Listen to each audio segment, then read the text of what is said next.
এবার অন্তর্বর্তী সরকারকে নিয়ে মুখ খুললেন দেশের জনপ্রিয় সঙ্গীত শিল্পী আসিফ আকবর। যদিও দেশের যে কোনো ইস্যুতে এগিয়ে আসতে দেখা যায় তাকে। শুধু তাই নয়, বৈষম্য বিরোধী আন্দোলনেও তিনি দারুণ ভূমিকা পালন করেছেন। হাসিনা সরকারের পতনের পর বর্তমান সরকারকে সাধুবাদ জানান এই তারকা। একই সঙ্গে বলেন সরকারের 100 দিন হলেই আলোচনা এবং সমালোচনা শুরু করবেন তিনি। এরই মধ্যে 100 দিন পার করেছে সরকার, আসিফও তার কথা রেখেছেন।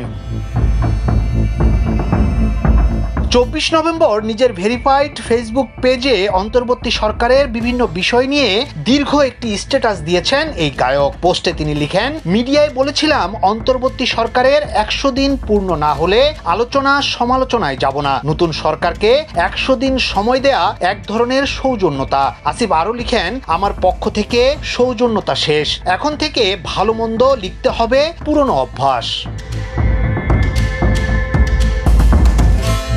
এরপরেই আইন উপদেষ্টা ডক্টর আসিফ নজরুল এবং ক্রীড়া উপদেষ্টা আসিফ মাহমুদকে কুমিল্লার প্রভাবশালী সভাসদ দাবি করে অভিনন্দন জানান আসিফ। একই সঙ্গে তাদের কাছে কয়েকটি প্রশ্নও রাখেন তিনি। শুরুতেই আসিফ বলেন, এই মৌসুমে বিপিএল ক্রিকেটে কুমিল্লা নেই কেন? এমন প্রশ্নের উত্তর অনেকেই আমার কাছে জানতে চায়, আমি নিজেও জানতে চাই। আসিফ মাহমুদ, আপনি এই সহজ ব্যাখ্যাটা দিয়ে দেন প্লিজ। এছাড়াও অন্তর্বর্তী সরকারকে প্রশ্ন ছুড়ে দিয়ে আসিফ লিখেন, কুমিল্লা জেলা ক্রীড়া সংস্থার অ্যাডহক কমিটি এখনো কেন দেয়া হয়নি? কেন এখনো অনিশ্চয়তা? মূল কমিটি তাহলে কবে হবে? খেলাধুলার ইয়ার ক্যালেন্ডার কিভাবে হবে? আসিফ আরো বলেন, লোকাল খেলাধুলাও বন্ধ হয়ে আছে। এদিকে ঢাকার ফুটবল টিমকে কুমিল্লা স্টেডিয়াম বরাদ্দ দেয়া নিয়েও সমালোচনা করেন আসিফ। তিনি লিখেন, ঢাকার ফুটবল টিমকে কুমিল্লা স্টেডিয়াম বরাদ্দ দেওয়ার কারণ কি? তারা হোম গ্রাউন্ড বানিয়ে খেলবে আর কুমিল্লার খেলোয়াড়রা থাকবে মাঠের বাইরে? এটা কোন ধরনের যুক্তি? ক্রিকেট মৌসুম শুরু হয়ে গেছে, অথচ মাঠ দখল করেছে ঢাকার ক্লাব ফুটবল দল। কুমিল্লার খেলোয়াড় সৃষ্টিতে মহাপ্রতিবন্ধক এই আত্মঘাতী সিদ্ধান্ত কেন?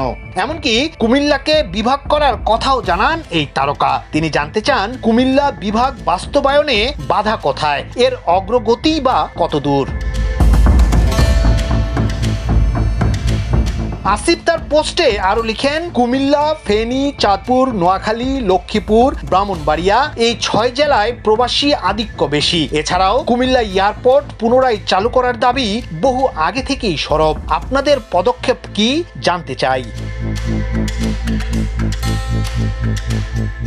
সবশেষ কুমিল্লার বিগত এমপিদের সমালোচনা করে আসিফ লিখেন, স্বাধীনতার পরে কুমিল্লা জেলাবাসী বিরাট বিরাট নেতামন্ত্রী পেয়ে শুধু তৃপ্তির ঢেকুর তুলেছে। মেডিকেল কলেজ আর কুমিল্লা বিশ্ববিদ্যালয় ছাড়া কাজের কাজ কিছুই হয়নি। এই তারকা আরো বলেন, কুমিল্লাবাসীর পক্ষ থেকে করা এই জরুরি প্রশ্নগুলোর উত্তর দিয়ে বাধিত করবেন।